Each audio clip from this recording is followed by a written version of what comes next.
उत्तराखंड के मुख्यमंत्री पुष्कर सिंह धामी ने अंकिता भंडारी के माता पिता की भावनाओं और उनके अनुरोध का सम्मान करते हुए संवेदनशील प्रकरण की सीबीआई जांच कराए जाने की संतुष्टि प्रदान की है। मुख्यमंत्री ने स्पष्ट किया कि राज्य सरकार का उद्देश्य शुरू से ही निष्पक्ष, पारदर्शी और संवेदनशील तरीके से न्याय सुनिश्चित करना रहा है और आगे भी यही प्राथमिकता रहेगी।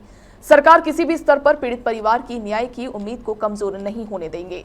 सीएम धामी ने कहा कि स्वर्गीय बहन अंकिता भंडारी के साथ हुई इस अत्यंत दुखद और हृदय विदारक घटना की जानकारी मिलते ही राज्य सरकार ने बिना किसी देरी के पूर्ण संवेदनशीलता और निष्पक्षता के साथ कार्रवाई की। मामले की गंभीरता को देखते हुए तत्काल एक महिला आईपीएस अधिकारी के नेतृत्व में विशेष जांच दल का गठन किया गया। सीएम धामी ने दो टूक कहा कि सरकार की मंशा पूरी तरह स्पष्ट है और किसी भी तथ्य या साक्ष्य की अनदेखी नहीं की जाएगी।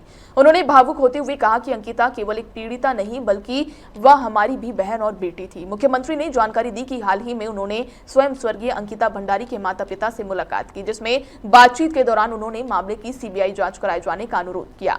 मुख्यमंत्री ने कहा कि स्वर्गीय अंकिता के माता पिता के इस अनुरोध और उनकी भावनाओं का पूर्ण सम्मान करते हुए राज्य सरकार ने इस प्रकरण की सीबीआई से जांच कराने का निर्णय लिया है।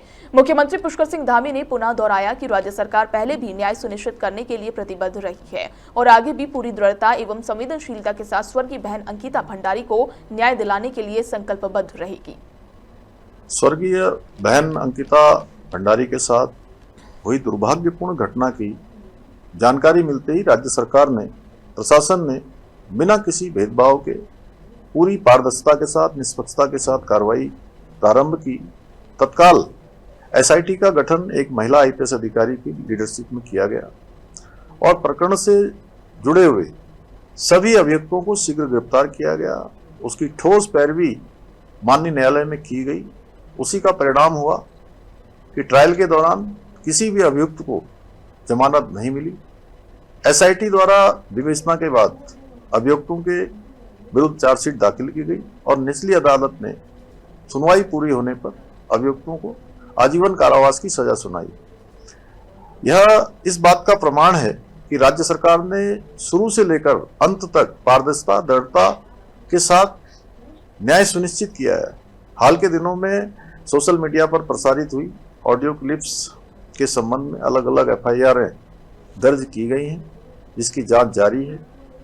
कुछ लोगों ने इस दौरान अपने राजनीतिक उद्देश्यों की पूर्ति के लिए भ्रामक स्थितियां पैदा करने का प्रयास किया है, प्रदेश में भ्रम की स्थिति पैदा करने का काम किया है। ऐसे में सरकार का दायित्व है कि देवतुल्य जनता को इस स्थिति से निकाला जाए, उनकी भावनाओं का सम्मान किया जाए।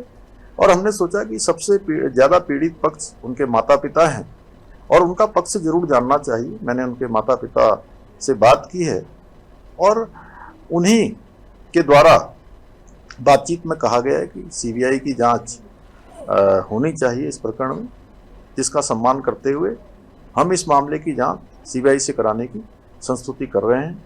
हमने पहले भी न्याय सुनिश्चित किया है और आगे भी पूरी प्रतिबद्धता के साथ, दृढ़ता के साथ हम स्वर्गीय बहन अंकिता को न्याय दिलाने के लिए संकल्पबद्ध हैं और बहन बेटियों की सुरक्षा हमारी सर्वोच्च प्राथमिकता है। उनके विरुद्ध किसी प्रकार का अपराध सहन नहीं किया जाएगा और अपराधियों को ऐसी सजा मिलेगी जो समाज के लिए भी एक नजीर बनेगी।